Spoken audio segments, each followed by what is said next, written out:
Hello everyone, welcome to the YouTube channel.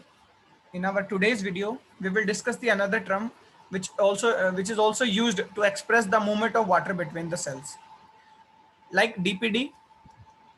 DPD की तरह DPD which was dealing in different kind of the pressures, linear expressions or concentrations. So water potential is a modified term. It is an modified term which is also used to study the movement of water or the solvent between two different solutions or cells. In case of the living system or the plant cell, we say the solutions are cell. For studying the movement of water, suppose these are the two cells. So for studying that water will move from which cell to another cell, the water potentials are measured. So water potential, like the DPD, is a modified term which reflects the movement of water between the two different solutions or the cell. In the non-living system, we generally call them solution, and in the living system, we generally call them cell. So we study the water potential of an individual cell or the solution. The water potential of individual cell is measured. Then upon finding the values of water potential, we can calculate that water can move from their higher potential to lower potential, and we can conclude from which cell to the another cell the water will move. So the best way to express the movement of water is expressing them in terms of the potentials or the free energy. Although we can also conclude that if I having the water concentration in the system 1 or the cell 1, if I'm also having the water concentration in the cell 2, so I can also conclude that the water move from higher concentration to lower concentration. But the results are not satisfactory. The results are not accurately explained in the terms of concentration or the pressures that we have also discussed in the DPD. That is OP minus TP. From lower DPD to higher DPD, water moves. So for a better measurement, for a accurately explanation, the best way is to express the movement of water in terms of the potentials or the free energy. Every thermodynamic system have free energy of their molecules. So a solution or a plant cell is also a system. A solution is having solvent as well as solutes. So solvent is mainly water. So water potential is the measurement of potential energy or the free energy of water molecules available in a cell. Suppose this is a cell or this is a solution. It is having solvent. So the free energy of water molecules to move from one area to the another area. Why the water molecules will move? The water molecules will move from a region of their higher concentration to the region of their lower concentration. तो किसी भी cell में, किसी भी solution में या किसी भी सेल में जो सॉल्वेंट है, जो वाटर है, उनके वाटर मॉलिक्यूल्स की क्या फ्री एनर्जी है? From that free energy they can move through the osmosis, जिसमें वो ऑस्मोसिस के थ्रू किसी लोअर कंसंट्रेशन वाले या lower concentration of solute solvent वाले सॉल्यूशन में जा सके. पानी जहां ज्यादा है वहां से पानी जहां कम है वहां पर जा सके, तो उस एनर्जी को, वो जो फ्री एनर्जी अवेलेबल है, वो जो कैपेसिटी है वाटर मॉलिक्यूल्स की, वो वाटर पोटेंशियल कहलाती है. उस सेल या उस सॉल्यूशन के वाटर मॉलिक्यूल्स का potential is called water potential. So it is measured for a individual cell and it is compared with the pure water. That's we will discuss that how it is compared with the pure water to find out the value of water potentials.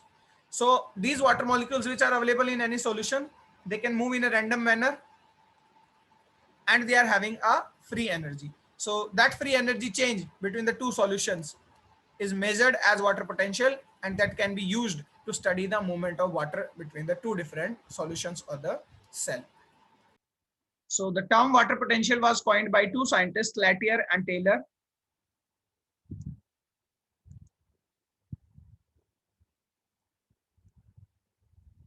In 1960. Earlier, the movement of water was studied by the diffusion pressure deficit, although that is also a way, but that was not explaining the accurate way. The best way to express the movement of water, it should be in the measurement of free energy or the potential.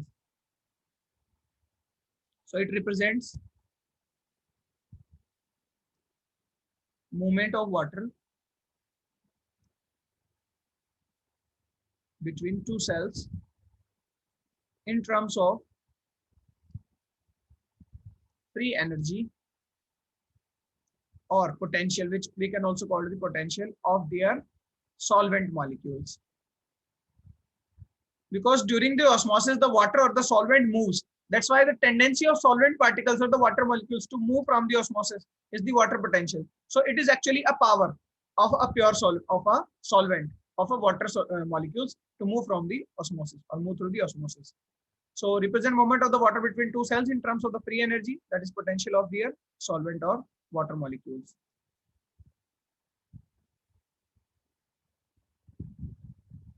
It means more the water molecules are there, it means higher the concentration of water in a solution, more will be the water potential. It means it is directly proportional. The water potential is directly proportional to the concentration of solvent in any solution. Better we will say cell. It is inversely proportional to the solute concentration.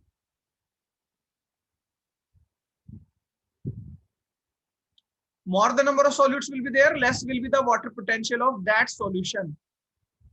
Although the water intake will be more. Here are the two relations. Suppose we are having any cell. This is any cell. It will also having the water molecules as well as the solutes. Solutes I am showing from the black color. So as much as the water molecules available, as much as the water concentration, that will be that higher will be the water potential. जितने ज्यादा water molecules होंगे उतना ही इस cell का water potential higher होगा. ठीक है, higher होगा. एक वैल्यू होगी, अभी हम डिस्कस करेंगे वैल्यूज क्या होते हैं. जितने ज्यादा सॉल्यूट होंगे, अगर इसी सेल में सॉल्यूट्स बहुत ज्यादा होते, it means the maximum water molecules are not available for osmosis. बहुत ज्यादा वाटर मॉलिक्यूल अवेलेबल नहीं होते क्योंकि ऑल्दो पानी ही कम होता, अगर सॉल्यूट ज्यादा है तो ऑलरेडी जितना पानी है वो बाइंड कर जाता सॉल्यूट्स के साथ, और फ्री वाटर मॉलिक्यूल्स जो फ्री है बाइंड नहीं है सॉल्यूट के साथ, फ्री वाटर मॉलिक्यूल्स जो है वो बहुत कम होते हैं. अब क्योंकि फ्री वाटर मॉलिक्यूल कम हो गए तो वाटर पोटेंशियल क्या हो गया, डिक्रीज हो गया. इसीलिए सॉल्यूट जितने ज्यादा उतना ही वाटर पोटेंशियल कम, इनवर्सली प्रोपोर्शनल. सेकंड और फर्स्ट, जितनी ज्यादा कंसंट्रेशन सॉल्वेंट की, खुद पानी जितना ज्यादा होगा उतना ही हाइयर होगा वाटर पोटेंशियल किसी भी सेल के लिए. तो देखिए जो जो प्योर वाटर होता है, pure water have maximum water potential. सबसे ज्यादा वाटर पोटेंशियल जो होता है वो प्योर वाटर का होता है, और इसको जो है कन्वीनियंस के लिए जीरो मान लिया जाता है स्टडी करने के लिए. ठीक है, सपोज मान लीजिए ये प्योर वाटर है, दिस इज अ सॉल्यूशन, या कोई सेल है, ऑल्दो सेल के अंदर ऐसी कंडीशन एग्जिस्ट नहीं करती, इसलिए एक इमेजिनरी सिचुएशन है. ठीक है, या नॉन लिविंग सिस्टम में हम आर्टिफिशियली क्रिएट कर सकते हैं. इसमें केवल वाटर है, एक भी सॉल्यूट नहीं है. तो अगर सॉल्यूट नहीं है तो इसका मतलब इसका वाटर पोटेंशियल मैक्सिमम होगा, क्योंकि इनवर्सली प्रोपोर्शनल होते हैं, और वो मैक्सिमम जो होता है वो होता है जीरो. ठीक है, मैक्सिमम है. अब मैक्सिमम थ्रेशोल्ड हमने जीरो सेट कर लिया, क्योंकि इन्फिनिटी तो हम जा नहीं सकते थे. फिर सॉल्यूट घटाने पर हमें क्या पता चलता कि कितना वाटर पोटेंशियल डिक्रीज हुआ है. अब देखिए जैसे जैसे सॉल्यूट इसके अंदर डालेंगे, मान लीजिए रेड सॉल्यूट मॉलिक्यूल्स हैं, सॉल्यूट डालने पर, अब प्योर वाटर था तो सारे वाटर मॉलिक्यूल अवेलेबल थे, हर एक वाटर मॉलिक्यूल के अंदर फ्री एनर्जी थी कि वो ऑस्मोसिस के थ्रू दूसरे सिस्टम में जा पाते. लेकिन जैसे जैसे आपने सॉल्यूट डाला तो कुछ वाटर मॉलिक्यूल सॉल्यूट के साथ बाइंड हो गए. तो जो जो सॉल्यूट के साथ बाइंड हो गए, इसका मतलब वो वाटर मॉलिक्यूल्स अब अवेलेबल नहीं रहे. तो सॉल्यूट ऐड करने से ऐसा माना जाता है कि वाटर कंसंट्रेशन घटती है. हालांकि पानी उतना ही है सेल के अंदर या सॉल्यूशन के अंदर, बट फ्री वाटर अब नहीं है, वाटर अब बाइंड कर गया है सॉल्यूट्स के साथ. तो जैसे जैसे आप सॉल्यूट बढ़ाते जाएंगे, मैक्सिमम था जीरो पर, जैसे जैसे सॉल्यूट बढ़ाएंगे ये घटता जाएगा, तो it will be more negative. Negative की तरफ हमेशा वैल्यू रहेगी. तो सिर्फ प्योर वाटर का वाटर पोटेंशियल जो होता है वो जीरो होता है, वो मैक्सिमम होता है. उसके अलावा all other solutions have negative water potential. बाकी सभी सॉल्यूशंस, बाकी सभी सेल्स का वाटर पोटेंशियल नेगेटिव ही होता है, क्योंकि उनके अंदर कोई ना कोई अमाउंट जरूर है सॉल्यूट्स का. जितने ज्यादा सॉल्यूट उतना नेगेटिव वाटर पोटेंशियल. जैसे लीफ के अंदर ज्यादा सॉल्यूट होते हैं, वहां ग्लूकोज बनता है, फूड बनता है, तो वहां ज्यादा सॉल्यूट है, तो वहां वाटर पोटेंशियल इतना ही लोअर होता है. ठीक है, तो एक सिंपल सी बात है, जितने सॉल्यूट ऐड करते जाएंगे उतना ही वाटर पोटेंशियल कम होता जाएगा.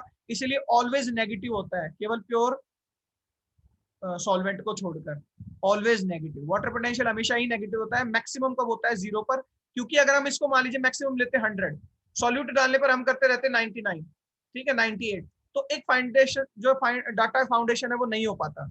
हम एग्जैक्टली नहीं पता कर पाते कितना वाटर पोटेंशियल कम हुआ है, क्योंकि मैक्सिमम की कोई लिमिट सेट की नहीं जा सकती, कभी भी इन्फिनिटी सेट की नहीं जा सकती, इन्फिनिटी से हम कुछ सब्सट्रैक्ट नहीं कर सकते। इसीलिए जो है ये कन्वीनियंस के लिए 0 माना जाता है।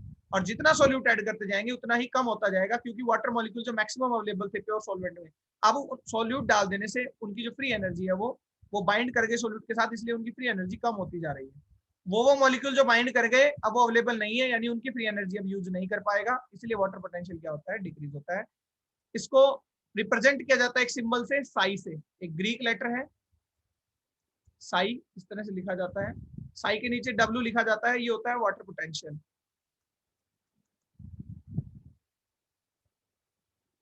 तो किसी भी सॉल्यूशन में वाटर के जो मॉलिक्यूल्स हैं उनके अंदर क्या टेंडेंसी है कि वो अपने लोअर कंसेंट्रेशन वाले सॉल्यूशन में चले जाएं। वाटर मॉलिक्यूल्स की उस कैपेसिटी को वाटर पोटेंशियल कहते हैं।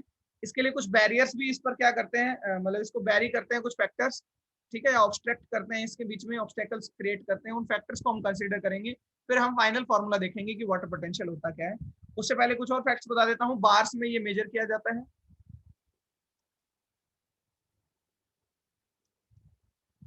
बार्स में मेजर किया जाता है, जनरली पास्कल्स में भी लिख दिया जाता है, बट जो स्टैंडर्ड यूनिट है वो बार है, ठीक है, बार के अंदर मेजर किया जाता है इसको। बहुत से फैक्टर्स इसके अंदर कंसीडर किए जाते हैं जिनको अभी हम पढ़ेंगे, और इसको डिनोट करते हैं साई सिंबल से, that is Sai, and Sai W is the water potential.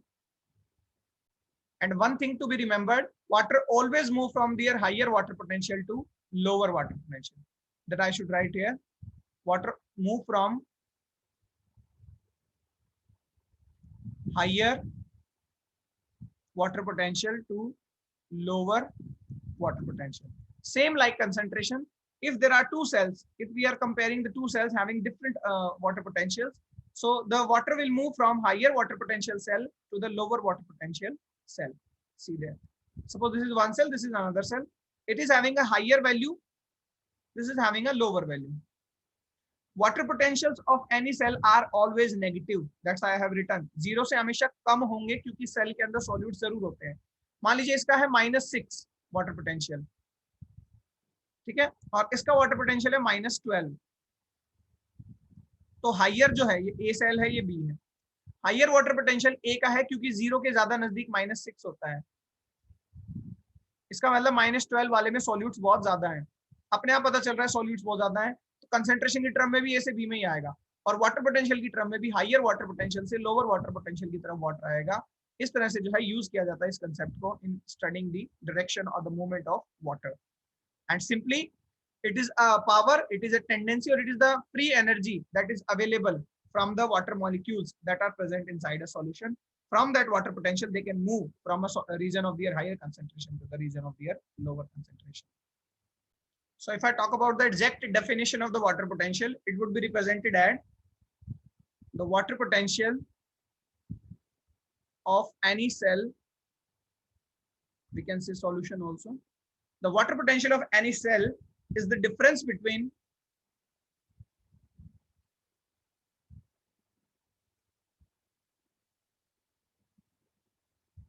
the energy of, we should write free energy. The water potential of any solution or cell is the difference between the free energy of its pure solvent, we can say water, and that of the solvent in cell.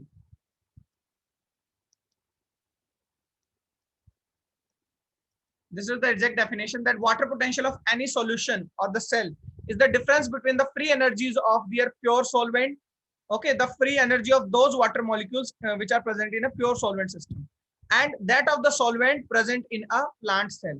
Suppose this is a plant cell, okay, it is placed in a, or we can compare it simply, this is the plant cell 1, This is the plant cell 2. They both are compared with their pure solvent. There is a solution in which there is only solvent, that is only water, 100% of the water. Okay, here we are having a cell, suppose this is having 60% water and this is having 20% water. It means 80% solutes we can say, and here we can say 40% solutes. So if we find out the water potential of cell 1 as well as the cell 2, so this is a kind of comparison for its pure solvent. जब water potential को measure किया जाता है, देखिए ये relationship similar है DPD की तरह. DPD जब हमने पढ़ा था वहां भी हमने वही पढ़ा था, the amount by which the diffusion pressure is lowered than that of its pure solvent. Pure solvent से कितना कम होता है किसी भी सेल का जो डिफ्यूजन प्रेशर, वही डीपीडी कहलाता था. वही सिमिलरली यहाँ पर क्या है, वाटर पोटेंशियल है. ठीक है, अब ध्यान से समझिए क्या हम प्लॉट करना चाह रहे हैं. तो सेल 1 की हम बात करते हैं, यहाँ पर 60% सॉल्वेंट है, इसके प्योर सॉल्वेंट फॉर्म में 100% सॉल्वेंट होते हैं, तो यहाँ मान लीजिए वाटर पोटेंशियल होता मैक्सिमम 0. अब क्योंकि इसका सॉल्वेंट 40% कम है, ठीक है, तो मैं मान लीजिए मैं कह देता हूँ यहाँ -4 वाटर पोटेंशियल है. एक इमेजिनरी नंबर है, हमने परसेंटेज के अकॉर्डिंग, क्योंकि 40% कम है तो मैंने कह दिया यहाँ -4 है वाटर पोटेंशियल. यहाँ 20% ही वाटर है, ठीक है, तो ये 80% कम रह गया अपने प्योर सॉल्वेंट से. तो यहाँ मैंने कह दिया कि इसका वाटर पोटेंशियल है -8. लेट्स से हमने कहा कि ये इसका वाटर पोटेंशियल है -8 और इसका वाटर पोटेंशियल है -4. इनडायरेक्टली हमने वही कही है चीज जो हमने कंसेंट्रेशन में अभी तक डिस्कस करी. देखिए यहाँ ज्यादा पानी है तो कंसेंट्रेशन ऑफ वाटर भी यहीं ज्यादा है, यहाँ पानी कम है तो कंसेंट्रेशन ऑफ वाटर भी यहाँ कम है. और अभी प्रीवियसली मैंने बताया था कंसेंट्रेशन ऑफ वाटर के वाटर पोटेंशियल डायरेक्टली प्रोपोर्शनल होता है. तो कंसेंट्रेशन ऑफ वाटर यहाँ ज्यादा है तो यहाँ वाटर पोटेंशियल भी ज्यादा होना चाहिए, जो कि ज्यादा है -4. यहाँ वाटर पोटेंशियल -8 है, ये कम होना चाहिए क्योंकि यहाँ कंसेंट्रेशन ऑफ वाटर भी कम है. तो -8 कम होता है -4 से, इसलिए सेल 1 से सेल 2 में वाटर जाएगा. ये केवल हमने डेफिनेशन कंपैरिजन के लिए प्योर सॉल्यूशन लिया था, अदरवाइज एक सेल से दूसरी सेल में वाटर मूवमेंट को स्टडी किया जाता है. तो सिंपली जहां पानी ज्यादा है या जहां वाटर पोटेंशियल ज्यादा है वहां से पानी लेस वाटर पोटेंशियल की तरफ आएगा, तो 1 से 2 में वाटर जाएगा. तो कैसे इंडिविजुअली क्या होता है वाटर पोटेंशियल सेल 1 का और सेल 2 का, अब हमने इसको कंसेंट्रेशन से डिफरेंशिएट किया है. कंसेंट्रेशन जितनी भी है उससे हमें यह पता चल सकता है वाटर पोटेंशियल कितना है, तो वो उतना ही ज्यादा होगा. जिसमें पानी जितना ज्यादा उतना ही ज्यादा वाटर पोटेंशियल, उतना ही 0 के नजदीक होगा. तो कंपेयर किससे करते हैं हम, प्योर वाटर से करते हैं हम, यानी प्योर सॉल्वेंट से जिसका वाटर पोटेंशियल 0 है या मैक्सिमम है. तो मैक्सिमम से हमेशा कम मिलेगा किसी भी सेल का, क्योंकि उसके अंदर सॉल्यूट्स तो है. जिसका जितना कम है, जितना ज्यादा कम होगा उतना ही लोअर वाटर पोटेंशियल है, जिसका थोड़ा कम है उतना ही हाइयर है. और इस तरह से हम वाटर मूवमेंट को क्या कर सकते हैं, study. So this is the exact definition. The water potential of any solution is the difference between the free energy of their solvent in pure form and that of the solvent that is actually present inside a plant cell. This is the water potential. So now I will discuss the components of the water potential, because the overall concentration of water molecules that are present inside a solution or a cell are not able to reflect its actual water potential. जितना भी पानी किसी cell के अंदर present है वो actual amount नहीं represent कर सकता. कुछ बैरियर्स या कुछ फैक्टर्स होते हैं जो प्रमोट करते हैं किसको, वाटर पोटेंशियल को कैलकुलेट करने के लिए. So those components we will discuss, the components of water potential. So overall the water potential is the sum of 4 components. Total 4 components का सम होता है. Matrix potential plus solute potential plus gravitational potential plus pressure potential. Water potential is the sum of these 4 components that I am going to discuss one by one. One is the matrix potential, another are the solute potential, gravitational potential, and pressure potential.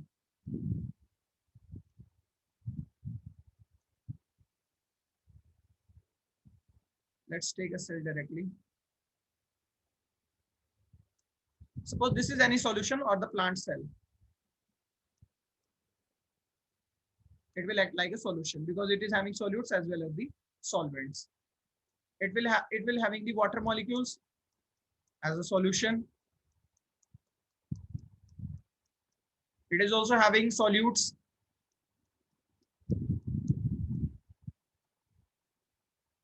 Since it is not a pure solvent, in case of the pure solvent, the solutes will be zero and the water potential will also be maximum, that is the zero. So it is the sum of many components. What are the matrix potential? Suppose this is the water in a cell. जब भी किसी cell में water molecules present होते हैं तो उसके surface पर, because ये प्लांट सेल है तो प्लांट सेल के अंदर वैक्यूल भी होता है, एक लार्ज पार्ट है वैक्यूल, और वैक्यूल की भी लेयर्स होती हैं, ठीक है। वैक्यूल की लेयर या खुद cell membrane of this cell, they are absorbing some amount of the water. उनके अंदर जो सरफेस पर वाटर एब्जॉर्ब हो रहा है वो वाटर भी एक प्रेशर लगाता है थ्रू द इम्बिबिशन, जिसको इम्बिबिशन प्रेशर कहते हैं। ये जो प्रेशर लग रहा है वॉल्स के ऊपर, चाहे वो वैक्यूल की वॉल हो चाहे वो प्लाज्मा मेम्ब्रेन की वॉल हो, ये वाटर मॉलिक्यूल्स जो प्रेशर लगा रहे हैं उसको इम्बिबिशन प्रेशर कहते हैं, और उनमें क्या टेंडेंसी है इस प्रेशर को लगाने की, वो कहलाता है मैट्रिक्स पोटेंशियल। तो मैट्रिक्स पोटेंशियल जनरेट होता है इम्बिबिशन की वजह से, ठीक है। सरफेस पर एब्जॉर्प्शन की वजह से, वाटर का जो एब्जॉर्प्शन हो रहा है या एडजॉर्प्शन हो रहा है उसकी वजह से एक पोटेंशियल जनरेट होता है, एक एक्सर्ट किया जाता है प्रेशर, जिसको हम कहते हैं मैट्रिक्स पोटेंशियल। इसके अलावा एक फैक्टर आता है सॉल्यूट पोटेंशियल। देखिए इन रियली में जो वाटर मॉलिक्यूल है वो किस कैपेसिटी से जा पाएंगे ये मैट्रिक्स पोटेंशियल पर भी डिपेंड करेगा, क्योंकि मैट्रिक्स पोटेंशियल जो कैपेसिटी लगा रहा है वो हेल्प करेगी, वो एनहेंस करेगी वाटर पोटेंशियल को, ठीक है। यानी वो उसमें ऐड करेंगे। जब वाटर मॉलिक्यूल्स रैंडमली मूव कर रहे हैं और दूसरे सॉल्यूशन में जाएंगे जहां वाटर कंसेंट्रेशन कम है, ठीक है, ऑब्वियसली इधर मूव करेंगे जहां वाटर कंसेंट्रेशन लेस है, तो वो जो पावर मिलेगी वाटर मॉलिक्यूल्स को जाने के लिए, वो जो पोटेंशियल रहेगा फाइनल वाटर पोटेंशियल, उसमें एड ऑन करेगा मैट्रिक्स पोटेंशियल। तो ये पॉजिटिव फैक्टर है इसके लिए, ठीक है। नेक्स्ट जो है solute potential. Solute potential depend तो करता है सॉल्यूट कंसेंट्रेशन पर, लेकिन इनवर्सली सॉल्यूट कंसेंट्रेशन, ठीक है। ये फैक्टर ऑलरेडी प्रीवियस वीडियो में भी डिस्कस कर चुके हैं, मैं रिपीट कर देता हूं। मान लीजिए कोई भी सेल होती है उसके अंदर सॉल्यूट्स प्रेजेंट हैं और वाटर जो है वो लेस है सपोज, तो जितने ज्यादा सॉल्यूट होते हैं उतनी ज्यादा थर्स्टी होती है ये सेल वाटर के लिए, ठीक है। तो जितने ज्यादा सॉल्यूट होंगे उतनी ज्यादा थर्स्टी है। अब सॉल्यूट पोटेंशियल क्या है? सॉल्यूट पोटेंशियल वो कैपेसिटी होती है जो आने वाले पानी को रोक सकती है। अगर ऑस्मोसिस के थ्रू किसी भी सेल में पानी आता है तो उसको रोकने का जो पोटेंशियल होता है वो सॉल्यूट पोटेंशियल कहलाता है, या वो ऑस्मोटिक प्रेशर कहलाता है। तो जितने कम सॉल्यूट होंगे, लेस सॉल्यूट्स, जितने कम सॉल्यूट होंगे उतना ही ज्यादा, अंडरस्टैंडिंग बात है, उतना ही ज्यादा पानी होगा, और जितना ऑलरेडी पानी होगा सेल के अंदर, ठीक है, उतना ही वो ऑब्स्ट्रक्ट कर पाएंगे किसको? आने वाले पानी को, यानी कम आएगा पानी। अगर पानी ऑलरेडी ज्यादा है तो सेल में जो है एंटर नहीं करेगा वाटर बाहर से। इसका मतलब लेस सॉल्यूट्स मोर सॉल्यूट पोटेंशियल, ठीक है। और पानी कम आएगा, ऑलरेडी प्रेजेंट है, इसका मतलब वाटर ज्यादा है, और वाटर ज्यादा है तो इसका मतलब उतना ही ज्यादा है वाटर पोटेंशियल। तो जितना ज्यादा सॉल्यूट पोटेंशियल है उतना ही वाटर पोटेंशियल भी ज्यादा होगा, यानी ये भी डायरेक्ट अफेक्ट करता है। सॉल्यूट पोटेंशियल जितना कम होता जाएगा, सॉल्यूट का पोटेंशियल ध्यान रहे, सॉल्यूट की कंसंट्रेशन जो होती है वो इनवर्स होती है। सॉल्यूट कंसंट्रेशन जितनी कम होगी उतना ही वाटर पोटेंशियल ज्यादा होगा। देख लीजिए, जितने कम सॉल्यूट उतने ही पानी के मॉलिक्यूल ज्यादा अवेलेबल हैं, उतना ही सॉल्यूट पोटेंशियल ज्यादा है। जितना ऑलरेडी पानी ज्यादा है उतना ही वो रोक पाएगा आने वाले पानी को। इसलिए इस सॉल्यूशन का, इस सेल का पर्टिकुलरली अगर वाटर पोटेंशियल ज्यादा है तो इसका सॉल्यूट पोटेंशियल भी ज्यादा मिलेगा, ठीक है। तो ये भी डायरेक्ट अफेक्ट करता है। ग्रेविटेशनल पोटेंशियल होता है जो ग्रेविटी की वजह से वाटर पर इफेक्ट पड़ता है। मान लीजिए वाटर एक सेल से दूसरे सेल में जा रहा है, ठीक है, डाउन साइड से, सपोज रूट से स्टेम की सेल में जा रहा है, तो अगेंस्ट दी ग्रेविटी जा रहा है, इसलिए ग्रेविटी का भी इन्फ्लुएंस होता है वाटर की मूवमेंट को डिस्टर्ब करने के लिए, ठीक है। तो ये अपोज करता है, जितना वाटर पोटेंशियल मैक्सिमम हो सकता था उस अमाउंट को कम करना चाहता है। हालांकि इसका इफेक्ट नेग्लिजिबल है, बट ये अपोज करता है किसका? वाटर पोटेंशियल का, ठीक है। क्योंकि वाटर अगर ऐसे जाएगा तो ये चाहेगा वाटर वापस जो है वो ग्रेविटी की वजह से अर्थ की तरफ आए। सिमिलरली प्रेशर पोटेंशियल, किसी भी सेल में जो वाटर मॉलिक्यूल्स हैं अंदर जो ऑलरेडी प्रेजेंट है वो एक प्रेशर लगाते रहते हैं वॉल के ऊपर। ये प्रेशर टर्गर प्रेशर कहलाता है, और वो जो कैपेसिटी है, वो जो टेंडेंसी है, एनर्जी अवेलेबल है इस प्रेशर को लगाने के लिए, टर्गर प्रेशर को, वो प्रेशर पोटेंशियल कहलाता है। तो ये भी पॉजिटिव है, ये भी प्रमोट करता है वाटर पोटेंशियल को। तो इन सारी चीजों को ध्यान में रखते हुए, इन सारे फैक्टर्स को कंसीडर करते हुए फिर फाइनली वाटर पोटेंशियल को कैलकुलेट किया जाता है। इनमें से दो फैक्टर, एक आपका मैट्रिक्स पोटेंशियल जो सरफेस एब्जॉर्ब करता है वाटर को, तो वो अमाउंट बहुत कम होता है, ठीक है, इसीलिए जो है नेग्लिजिबल इफेक्ट है किसका, मैट्रिक्स पोटेंशियल का, क्योंकि जो एब्जॉर्प्शन का अमाउंट है, जो वॉल सेल मेम्ब्रेन या वैक्यूल्स की जो वॉल होती है मेम्ब्रेन, वो जितना वाटर एब्जॉर्ब करती है दैट इज नेग्लिजिबल, इसलिए मैट्रिक्स पोटेंशियल नेग्लिजिबल है, प्लस ग्रेविटी का इफेक्ट नेग्लिजिबल है प्लांट्स के केस में। तो इन दोनों को हम नेग्लिजिबल मानते हैं, this one and gravitational, these two are neglected. So finally the formula or the components are water potential is equal to solute potential plus pressure potential. solute potential negative होता है हमेशा ही वाटर पोटेंशियल की तरह, ठीक है। मान लीजिए ये कोई सेल है, जब इसमें प्योर वाटर था, कोई सॉल्यूशन मान लिया, हालांकि सेल में नहीं होता, हमने सॉल्यूशन मान लिया जिसमें प्योर वाटर था, तो प्योर वाटर के अंदर एक भी सॉल्यूट नहीं है, इसका मतलब इसमें मैक्सिमम कैपेसिटी है आने वाले पानी को रोकने की। प्योर वाटर में बाहर से पानी आ ही नहीं सकता क्योंकि सॉल्यूट अवेलेबल ही नहीं है, तो इसका सॉल्यूट पोटेंशियल मैक्सिमम है। सॉल्यूट पोटेंशियल को ऑस्मोटिक पोटेंशियल भी बोलते हैं, यानी ऐसी सेल जिसमें प्योर वाटर है उसका सॉल्यूट पोटेंशियल भी मैक्सिमम है, और वो भी क्या है, जीरो। तो कभी कभी ये भी क्वेश्चन आता है कि प्योर वाटर का ऑस्मोटिक पोटेंशियल क्या है, तो ये जीरो है। जैसे जैसे सॉल्यूट डालते जाएंगे रोकने की कैपेसिटी कम होती जाएगी। आपने 2 सॉल्यूट मॉलिक्यूल डाल दिए तो वाटर पोटेंशियल घट गया, यानी पानी अब आ पाएगा, तो रोकने की कैपेसिटी कम होती गई, इसलिए सॉल्यूट पोटेंशियल भी जीरो से नीचे जाता जाता है जैसे जैसे सॉल्यूट्स को ऐड करते जाएंगे। मोर द सॉल्यूट्स, जितने सॉल्यूट्स होंगे उतना ही लोअर होगा सॉल्यूट पोटेंशियल भी। तो प्योर वाटर का ऑस्मोटिक पोटेंशियल भी जीरो होता है और प्योर वाटर का वाटर पोटेंशियल भी जीरो होता है, ठीक है। तो इस तरह से फाइनल फॉर्मूला जो होता है कैलकुलेटिंग का, वो solute potential plus pressure potential होता है। आपको डिफरेंट वैल्यूज दे दिए जाते हैं। सॉल्यूट पोटेंशियल जनरली नेगेटिव में दिया होता है, मान लीजिए -6 दिया हुआ है किसी सेल का सॉल्यूट पोटेंशियल या ऑस्मोटिक पोटेंशियल, ठीक है। और उसी सेल का जो है 4 पॉजिटिव में दिया होता है प्रेशर पोटेंशियल, क्योंकि वाटर के साथ काम करते हैं, अगेंस्ट नहीं। तो 4 जो है ये पॉजिटिव है क्वांटिटी, तो वाटर पोटेंशियल होगा -6 + 4, -2 होगा उस सेल का जिसके अंदर इतना प्रेशर पोटेंशियल लग रहा है 4, और सॉल्यूट पोटेंशियल -6 लग रहा है, उसका वाटर पोटेंशियल -2 होगा। मैंने पहले भी बताया था हमेशा नेगेटिव में होंगे वाटर पोटेंशियल, कभी भी पॉजिटिव नहीं होंगे, क्योंकि पॉजिटिव या मैक्सिमम तो केवल जीरो होता है, जीरो को पॉजिटिव नेगेटिव नहीं कह सकते, मैक्सिमम हमेशा जीरो होता है। और हर एक सेल का, ये तो प्योर वाटर का था यानी प्योर सॉल्वेंट का, हर एक सेल का वाटर पोटेंशियल नेगेटिव होगा, जितने ज्यादा सॉल्यूट उतना ज्यादा negative. So it was all about the water potential.